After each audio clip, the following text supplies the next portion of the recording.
Veni, veni, Emmanuel. O come, Emmanuel. I've been listening to this song on repeat as I've been preparing for Christmas and for the Holy Nights.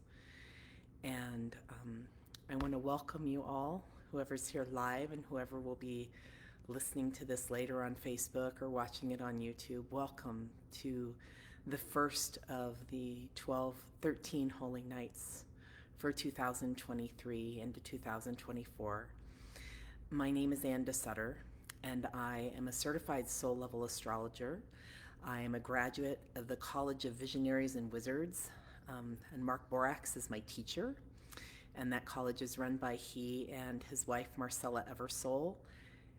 I did a 5-semester training program several years ago and have taken many advanced courses with them. And so I always like to begin any teaching like this by honoring the lineage that I'm speaking from. So thank you, Mark and Marcella, and my cohort and everyone from there. And my cat Etok is joining us tonight. I also honor and acknowledge Ellias Lonsdale, the progenitor of star genesis, from whom Mark Borax learned. And what I'm going to be sharing with you tonight is a transcript from Ellias' teaching about the Holy Nights earlier this month. And that transcript was gifted to me by Sheila Brockmeyer, and so thank you also, Sheila.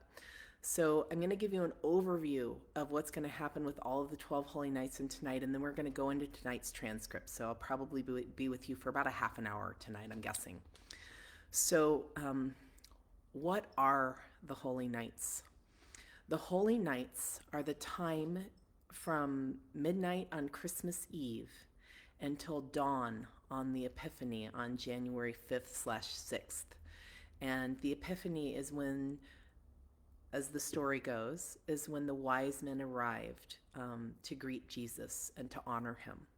And so we've all heard that song, on the first day of Christmas, right? My true love gave to me the 12 days of Christmas. That is in reference to the 12 Holy Nights. For us, the 13 Holy Nights, the 13th night is a spirit night, which will be spoken to on the 5th when I do the final Holy Night. So I'm going to be with you once a day for these next 12 days, sharing with you about the Holy Nights. So that is the overview. And let me see if there's anything else I want to tell you in this overview. I want to give you a little bit of an introduction to what tonight is about, because it's a heavy topic. And I actually considered skipping this night, and then I realized I couldn't. And the reason why it's heavy is tonight is about death, and it is about Pluto and Capricorn. And the transcript tonight is Ellias Lonsdale reading a letter from his deceased wife, Sarah, in the version of her that existed, one of the versions of her that existed after she died. And this is out there stuff. I'm just going to acknowledge right here and now, this is out here, there, and it is going to stretch your mind. And regardless of how it came into being, there is a tremendous amount of potency and truth in it. So if you can relax back the part of your mind that says, wait, what? She's going to read a letter that someone else read from somebody who's dead? And yes, that's exactly what I'm going to do. And so a little background about Sarah and Ellias. Sarah Lonsdale was Ellias's wife. I didn't ever meet Sarah, and I've heard so much about her over the years from Mark, that she was this Waldorf teacher in this little elven spirit, and also a body worker, either a Virgo or Virgo moon, and quite a potent being. And she got cancer, and Ellias went and walked her through the death process. And she and Ellias had spent years in communication with the stars, and they had this incredible communication. And after she died, they remained in communication. And I imagine the possibility that this is true.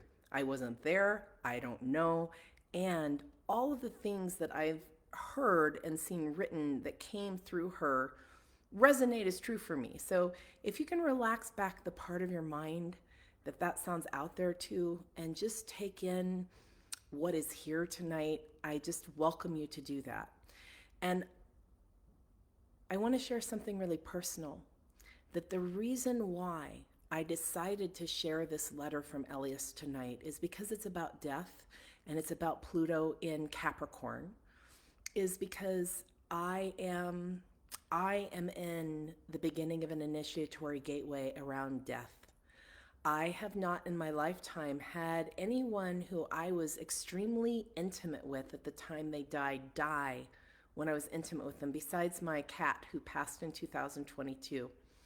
And I am about ready to lose two people that I am very, very close to, who are both in hospice, and one is dying imminently. So I'm in this gateway of death, and this is very personal to me. And so I feel like it bears sharing, and I have a feeling I am not the only one who is walking through something around the gateway of death, because we're completing Pluto in Capricorn, which is bringing us into death as we fully enter into Pluto in Aquarius. So without further ado, and that was a lot of setup, and I just want you to know every night is not going to have this much setup, but tonight I wanted to give you the meta of what we're doing in the Holy Nights. I'm going to read this letter and read what Ellias is saying. So he welcomes everybody, and he welcomes them to the Triple Death 30 celebration. And he calls this period of his life the triple death of what he went through, because he went through a death, and Sarah went through a death, and another version of death happened. And he says, today, 30 years ago, Sarah died. And most people do not celebrate deaths, or at least they may mark them, but they certainly don't celebrate them. In this case, it's entirely appropriate to celebrate it. And you, in the next half hour, are going to find out why and how, because today, Haven's Song, the graduate from Sarah's lifetime. So Haven's Song is one of the names that was applied to Sarah after she died, and a particular version of her. Haven's Song, she's written a letter today that I'm going to read to you. So this was a letter he just got, that he downloaded. And it's so crucial what she's going into here that it's going to influence me to slightly change the sequence tonight. Not the other nights, but just tonight, where the letter from her will cover the month of Capricorn and the movement into Pluto in Aquarius, which actually starts, the beginning of Aquarius will be the second one. And then he goes into more introduction. So he says, I have a few things you still don't know about Sarah or Triple Death Day. As you do know, she was working diligently on breath and presence. So he's talking about a woman who was preparing, who was dying of cancer and knew she was dying, and about her process. As you don't know, this was the first time in her entire cancer journey when she could do exactly what she set out to do. This alone should have alerted her that death was imminent. But she wasn't thinking about her. For once, at the end of her life, she wasn't thinking about outcomes and probabilities and possibilities. She was just there in the breath. Sarah barely noticed the people around her. She barely tuned in to the spirit friends around her. She had gotten used to crowds, but she did tune in to one thing. The body was burning up in such an extreme, to such an extent that Sarah was in this battle for survival that was taking all her energy and time. And when William said that she just had to swim toward the far shore, she started to let go, and quickly death was upon her, and it wasn't at all like people think. Death itself was the visitation of miracle and of mercy. It was what comes when fighting gives way to acceptance and surrender. The battle is where all the agony is. Death itself is such a blessed relief that I imagined it was the painkillers, the euphoria, the bubble I was in. And this is Sarah speaking about her experience of death. But it wasn't. I was being transported through the death canal, and it was a beautiful, angelic process that had me awestruck. Not only that, intimate, angelic whisperings were being flashed through my soul, and this was my music. This was my theme song. I was in this dreamscape of heavenly music that wasn't piped in, that was liver than live, and it kept telling me that all my struggles were over and that I had done it. When you're a 20th century human soul, you don't believe anybody, not even the highest spirits. I was trained from an early age to watch out for men and spirits and freeloaders. I was Hawaiian tough, and I definitely did know how to keep everybody away all the time. But the angel singing my song and taking me places was not something even I could resist. I had to give over completely. It was actually the giving over itself which turned me around. I had dreamt of this many times. I was filled with visions of it. I knew this place. Yet when it came upon me, it was different from anything I had ever dreamt or remembered or envisioned. The difference was that I was completely there for myself. Somehow, I had become like the angels and following where they were leading me. They were carrying aloft more than this body, more than this soul. I was a great spirit guiding myself homeward. The angels conveyed to me that they weren't taking Sarah's body with us. I had to look back and see the body on that bed and realize that I was no longer in her. But just like in some near-death experiences, I didn't feel any longer attached to that body. What I felt was immense joy in finding myself again. And I was seeing my whole life pass before me. And this also wasn't like I thought it would be. And I just glanced down. Hi, Lonnie. I'm so happy you're here. Welcome. My lifetime was passing away from me, and each memory was a layer as I let it go. The way out of it was given. And because my spirit was carrying me, I knew beyond anything that if I could bear witness to every phase of my life passing before me, I would cast off the karmic armor and be a free spirit. That's what I was completely intent upon. It was integral to my entire knowing that where I was going, I wouldn't need my karmas. It wasn't just my body that I was shedding.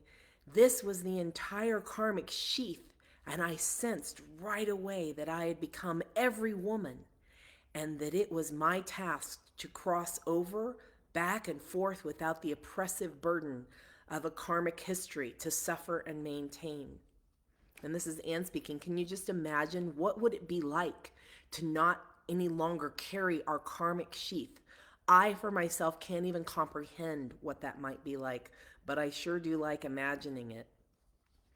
The angels were letting me know that all of my spirit friends had come just before me and were opening the space ahead so I could almost effortlessly enter the kingdom of heaven where I belonged. This was at last what I had worked so hard to prime myself to work. What I had to do was let go completely and utterly, and I was ready to do it.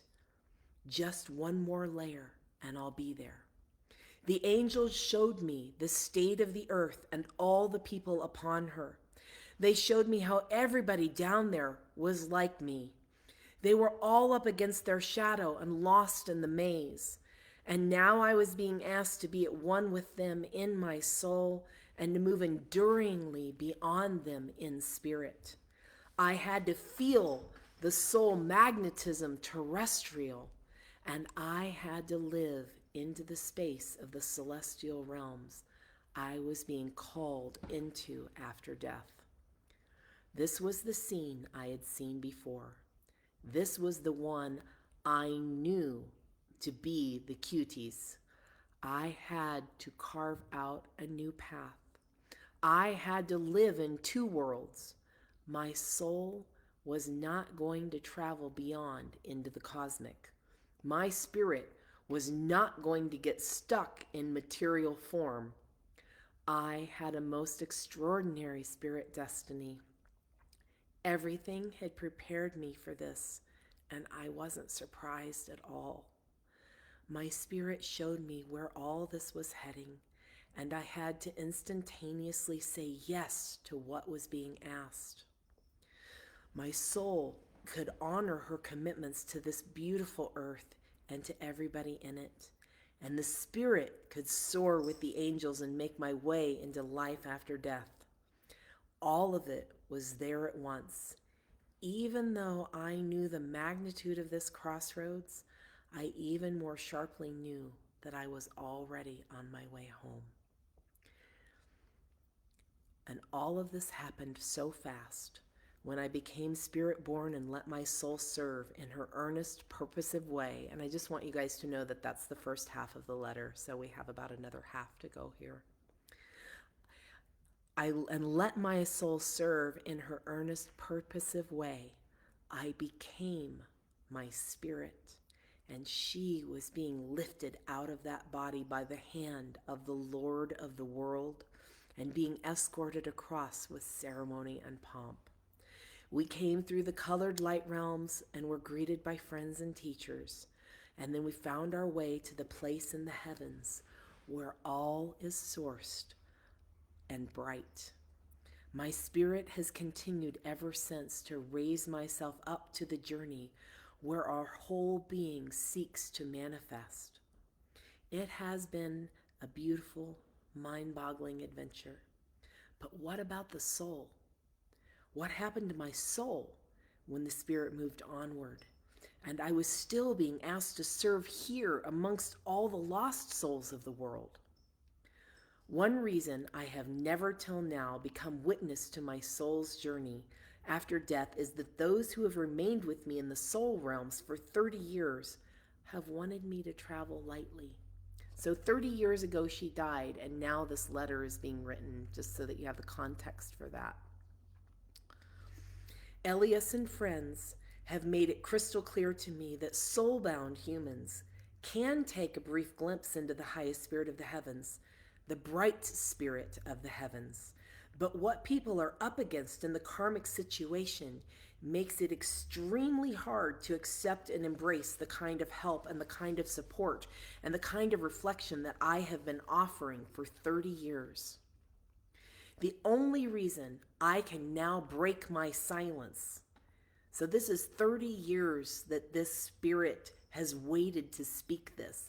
30 years this message has waited for her to have the ability to ripen into it. So I want you to hear and comprehend the magnitude of that. How many times in my life I've never waited 30 years to speak something out loud, and those of you who know me are probably cracking up right now because you know me. But who of you has ever waited 30 years to share something, to speak something? That's a very long time.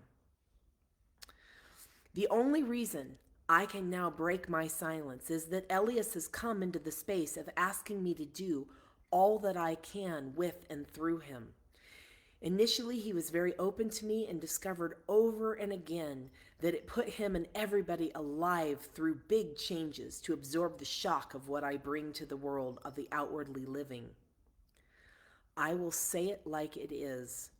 I have been shocked to find that what I most offer is too much too soon for each and all.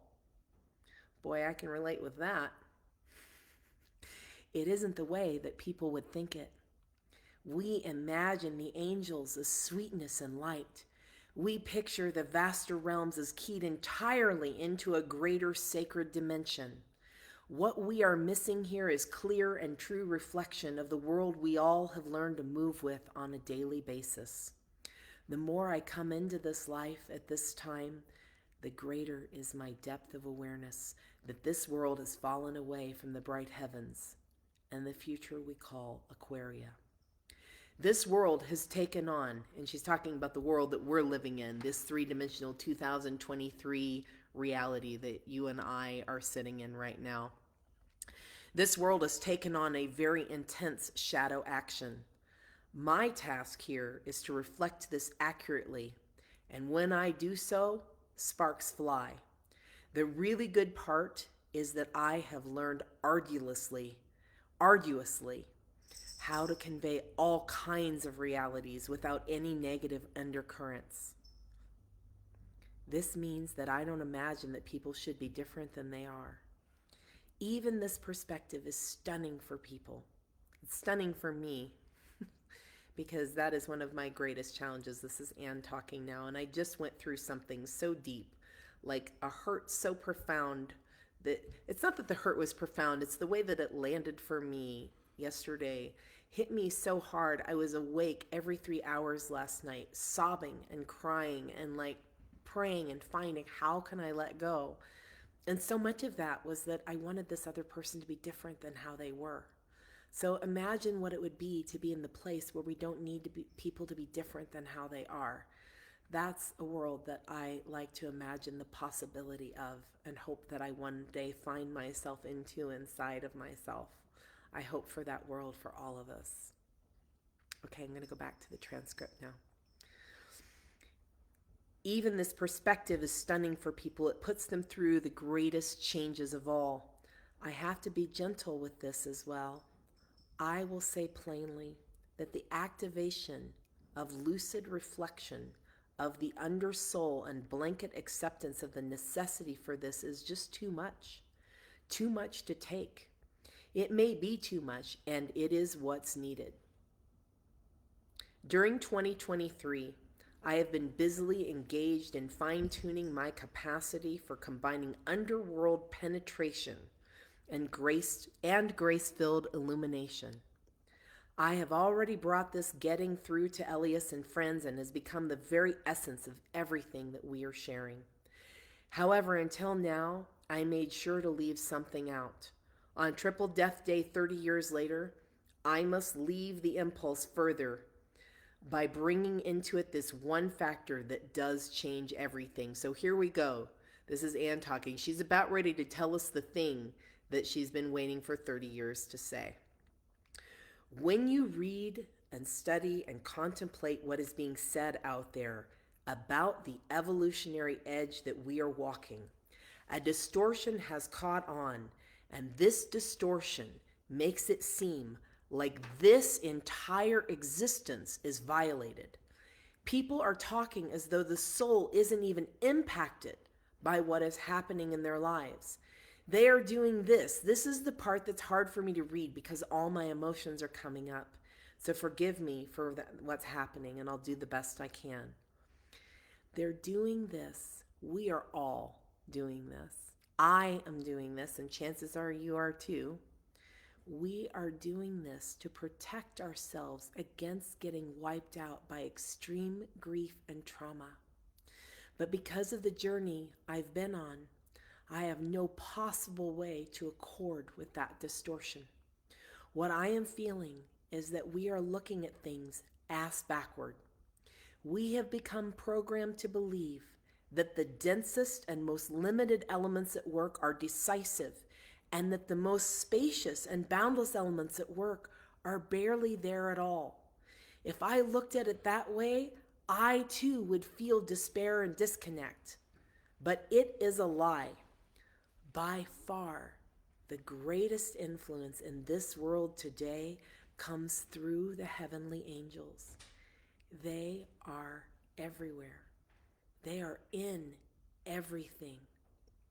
They veil themselves because we feel ashamed of ourselves if we are around them. This is the legacy of religion.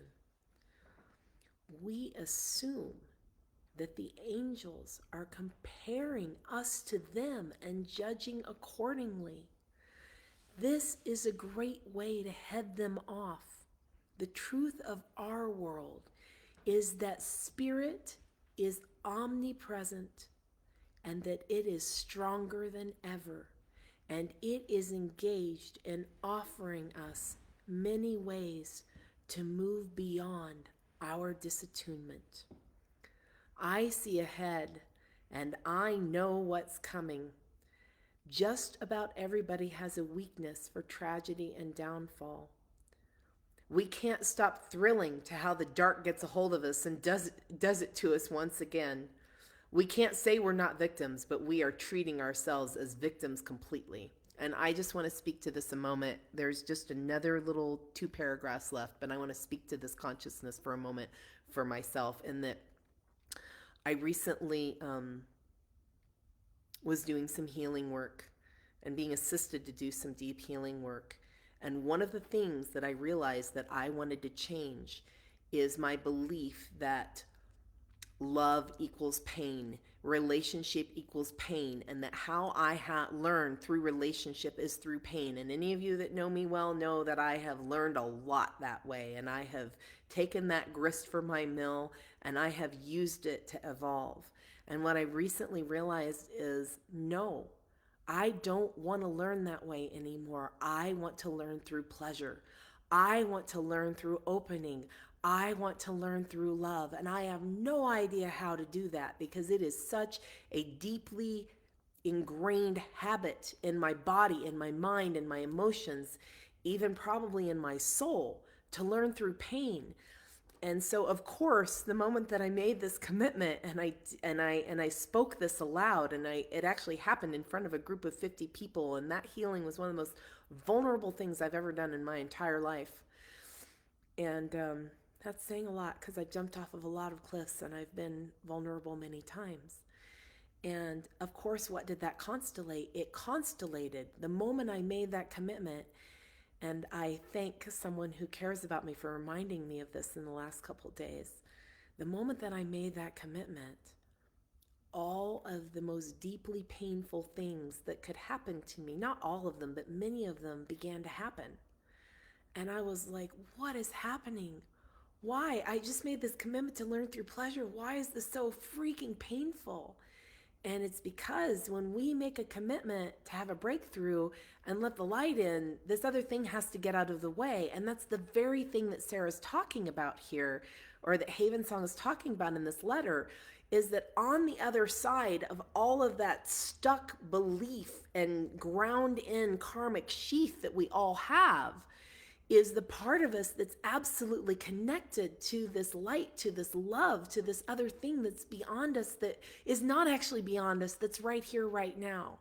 And what I want to share about that, that's also personal, is that someone I love very deeply is imminently dying, and I'm actually surprised that that person is still alive. And I said to them, is there anything you want at your memorial? And they said, no, I'm not going to be there. And I said, well, is there anything you want to give to the people that will be at your memorial? And I'm so glad I was sitting at my computer and I wrote this down. And this person has been deeply committed to their spiritual path for years, decades. And they said to me, and I can't say this without some emotion, they said to me, everything I have is right here. There is nothing left. All I have to do is open my eyes, and it's all right here. And I can feel in my soul that I have this ecstasy for this person is about to leave this broken body.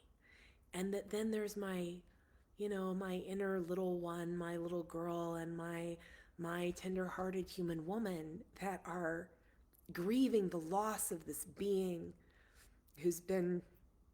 who I wouldn't have been born without. I wouldn't have taken this birth. I wouldn't have had the birth I had without this being in my life. And when I tell people, they're like, oh, I'm so sorry. And oh, that's a tragedy. And I keep saying to them, no, it's not. Death is not a tragedy. Yes, there's loss. Yes, we have to let go. Yes, we grieve the loss of that person who's close to us and no longer having them here. And I'm going to learn way more about this in the next, whenever this happens, because I don't know what it's like to be on the other side of it yet. But what I do know is that I can feel the part of my soul that's ecstatic for them to leave their broken body and be in the other realms. So I just wanted to share a little bit about why that's so personal. And to be even more vulnerable, the thing that I've been avoiding saying is it's my father. This is my dad I'm talking about, whom I love deeply and dearly and have tremendous gratitude for, because I would not be who I am were it not for my dad. And so that's the very personal part of this for me tonight. So I'm going to finish the transcript here. I'm going to go back and reread those last two paragraphs because they're so potent. So they say that we're protecting ourselves from the grief and from being wiped out by grief and trauma. Because of the journey that she's been on, she doesn't have a way to do that. And that we have become programmed to believe that the densest and most limited elements at work are decisive, and that the most spacious and boundless elements at work are barely there at all. And that's another personal thing I want to say. I acknowledge I've been having a kind of relating in my life where I have actually had the gift of being able to love intimately, to give love intimately, and receive love intimately in a way that I never have before in this lifetime. And that's saying something, because this body has loved many deeply and well. This body has loved deeply in a way that most people never get to. And that's come with its own set of grief because of all of the letting go of that love that I've had to do, and discovering impermanence and non-attachment, which is a lovely concept to talk about, and the actual doing of it is another matter entirely. And so I've been having this experience of loving so profoundly and experiencing the impermanence of that, and my soul having this profound fulfillment, and my heart of being able to just let myself let all of the love and the intimacy that's in me come forth and be received and be given in a way that I never have. And it's been the most terrifying thing I've ever done, because what if it ends? What if it goes away? Which it will. Even if it doesn't go away until the time I die or he dies, it will end, right? That's an inevitability. And finding this capacity in myself to just say, it's okay, like, and that it's real, and to allow the miraculousness of real love to happen inside of my being fully and completely, in a way that I've never been with a human who could meet me in that way before, is like, I now know what that phrase, the unbearable lightness of being, means. It now makes sense to me. What does that phrase mean? And so I'm really relating to what Sarah's here, that because then I get scared and I start to contract and I start to freak out, and my trauma comes up and my pain comes up, and I pull back and I'm like, what am I doing? This is insane. I can't do this, right? And then I'm like, wait a minute.